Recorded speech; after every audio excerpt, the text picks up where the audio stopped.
Artificial intelligence বা AI কি আমাদের চাকরিগুলো নিয়ে নেবে? এই প্রশ্নটা এখন সম্ভবত সবার মনেই ঘুরপাক খাচ্ছে। তো চলুন আজকে কোনো রকম হাইপ বা ভয়ের কথা না বলে সরাসরি এই জটিল প্রশ্নের একটা সহজ উত্তর খোঁজার চেষ্টা করি। দেখুন, টেকনোলজি নিয়ে এই যে ভয়, এটা কিন্তু একদমই নতুন কিছু না। যখন কারখানায় প্রথম মেশিন এলো, তখনও মানুষ ভেবেছিল সবার চাকরি শেষ। আবার যখন অফিসে কম্পিউটার এলো, তখনও ঠিক একই ভয়। এমনকি ইন্টারনেট আসার পরেও কিন্তু অনেক ইন্ডাস্ট্রি রীতিমতো চিন্তায় পড়ে গিয়েছিল। তাই এআই নিয়ে আজকের এই ভয়টা আসলে ইতিহাসেরই পুনরাবৃত্তি। আর প্রতিটি প্রযুক্তিগত বিপ্লবের পর মানুষ কিন্তু থেমে থাকেনি, বরং আরও শক্তিশালী হয়ে উঠেছে। তাহলে প্রশ্নটা হলো, এআই এর বেলাতেও কি ঠিক একই জিনিস হবে? কৃত্রিম বুদ্ধিমত্তা কি আসলেই আমাদের চাকরিগুলোকে প্রতিস্থাপন করবে? এই প্রশ্নটাই তো এখন সবার মাথায় ঘুরছে, তাই না? কিন্তু এর উত্তরটা একদমই সোজা সাপটা হ্যাঁ বা নাতে দেওয়া সম্ভব না। যদি সত্যি কথাটা বলতে হয় তাহলে উত্তরটা হলো হ্যাঁ আবার নাও। আর আসল ব্যাপারটা লুকিয়ে আছে এই হ্যাঁ আর নায়ের মাঝখানেই। মানে উত্তরটা সাদাকালো নয়, বরং অনেক বেশি জটিল। আর এখানেই কিন্তু লুকিয়ে আছে আমাদের ভবিষ্যতের আসল দিক নির্দেশনা। তো চলুন প্রথমে একটু কঠিন সত্যিটা দিয়েই শুরু করা যাক, মানে উত্তরের হ্যাঁ অংশটা নিয়ে কথা বলি। দেখুন, এআই কিন্তু কিছু কিছু কাজে মানুষের থেকে অনেক অনেক বেশি ভালো। যেমন ধরুন, একই কাজ ঘন্টার পর ঘন্টা বারে বারে করা, বা বিশাল পরিমাণ ডেটার মধ্যে থেকে কোনো একটা প্যাটার্ন খুঁজে বের করা, কিংবা আগে থেকে অনুমান করা যায় এমন সিদ্ধান্ত নেওয়া। যেমন ধরুন, শেয়ার বাজারের ডেটা অ্যানালাইজ করে বলা যে লাভ হবে না ক্ষতি। আর এর মানেটা কি দাঁড়াচ্ছে? এর সরাসরি মানে হলো যে কাজগুলো মূলত একটা নির্দিষ্ট রুটিন মেনে চলে বা যেগুলোতে একই কাজ বারবার করতে হয়, সেই কাজগুলো কিন্তু আসলেই ঝুঁকির মুখে। যেমন ধরুন, ডেটা এন্ট্রির কাজ, বা খুব সাধারণ কাস্টমার সাপোর্টের উত্তর দেওয়া, বেসিক কন্টেন্ট রিরাইট করা, কিংবা হাতে ধরে কোয়ালিটি চেক করা। মানে যে কাজগুলোতে একটা নির্দিষ্ট নিয়ম মেনে চলতে হয়, সেই কাজগুলো এআই খুব সহজেই অটোমেট করে ফেলতে পারে। আর এটাই কিন্তু আমাদের জন্য একটা বড় সতর্কবার্তা। কিন্তু গল্পটা এখানেই শেষ না। এবার চলুন মুদ্রার অন্য পিঠটা দেখি, মানে উত্তরের না অংশটা। মানুষের আসল শক্তিটা ঠিক কোথায়?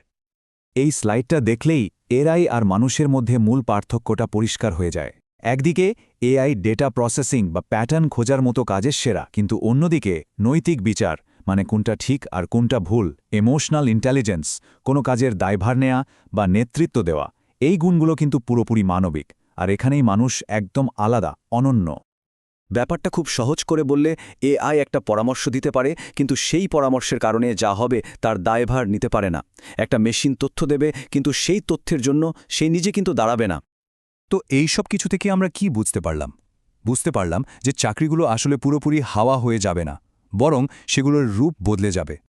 একটা খুব গুরুত্বপূর্ণ কথা হলো, এআই আসলে চাকরিটা রিপ্লেস করে না, রিপ্লেস করে চাকরির বিবরণ বা জব ডেসক্রিপশনকে। মানে কি? মানে হলো একটা পদের পুরনো কিছু কাজ হয়তো চলে যাবে, কিন্তু তার জায়গায় নতুন কিছু কাজ এসে যুক্ত হবে। এই স্লাইডটা দেখলে ব্যাপারটা আরও পরিষ্কার হবে।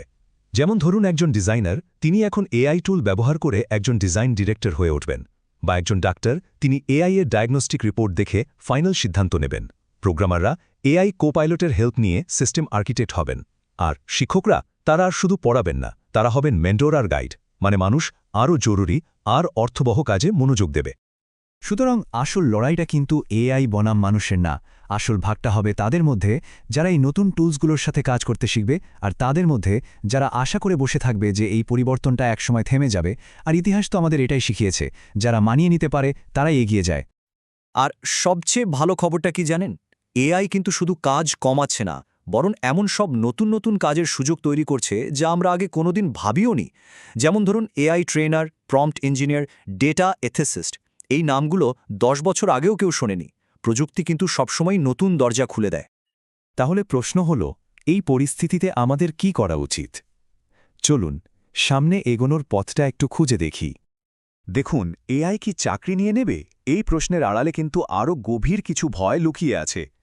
ভয়গুলো হলো, আমি কি আর আগের মতো মূল্যবান থাকব? আমার স্কিলগুলোর কি কোনো দাম থাকবে? আমি কি সবার থেকে পিছিয়ে পড়ব? এই ভয়গুলো কিন্তু টেকনোলজির ভয় না, এগুলো একদমই মানসিক ভয়। তো এই এআইয়ের যুগে টিকে থাকার জন্য আর ভালো করার জন্য 3টা সহজ ধাপ ফলো করা যেতে পারে। স্টেপ 1, এআই কিভাবে কাজ করে আর এর দুর্বলতাগুলো কি সেটা জানুন। স্টেপ 2, এমন স্কিল তৈরি করুন যা এআই রিপ্লেস করতে পারে না, বরং আরও শক্তিশালী করে। যেমন ধরুন ক্রিটিক্যাল থিঙ্কিং বা কমিউনিকেশন। আর স্টেপ 3, নিজেকে হিউম্যান চেকপয়েন্ট হিসেবে গড়ে তুলুন, মানে সেই ব্যক্তি হয়ে উঠুন যে সবকিছু যাচাই করে, ব্যাখ্যা করে আর ফাইনাল সিদ্ধান্তটা নেয়। অবশ্যই এখানে সমাজ আর কোম্পানিগুলোরও একটা বড় দায়িত্ব আছে। আসল বিপদটা কিন্তু এআই না, আসল বিপদ হল যদি এআইকে শুধু খরচ কমানোর একটা যন্ত্র হিসেবে দেখা হয়, মানুষের ক্ষমতা বা সম্ভাবনাকে বাড়ানোর টুল হিসেবে না দেখা হয়। শেষ পর্যন্ত আমাদের একটা কথাই মনে রাখতে হবে, এআই শুধুমাত্র একটা টুল, একটা যন্ত্র। আর কোনো যন্ত্র কিন্তু ভবিষ্যৎ ঠিক করে দেয় না, ভবিষ্যৎ তৈরি করে মানুষ। এই টুলটাকে আমরা কিভাবে ব্যবহার করব সেই সিদ্ধান্তটা পুরোপুরি আমাদের হাতে। তাই আসল প্রশ্নটা কিন্তু এটা না যে এআই কি আমাদের চাকরি নিয়ে নেবে। আসল প্রশ্নটা হল এআই চালিত এই নতুন পৃথিবীতে আমরা নিজেদেরকে কেমন মানুষ হিসেবে গড়ে তুলব। কারণ যারা কৌতূহলী, যারা নতুন পরিস্থিতির সাথে মানিয়ে নিতে পারবে আর যারা নৈতিক থাকবে, তারা শুধু টিকেই থাকবে না, তারাই কিন্তু সামনে থেকে নেতৃত্ব দেবে।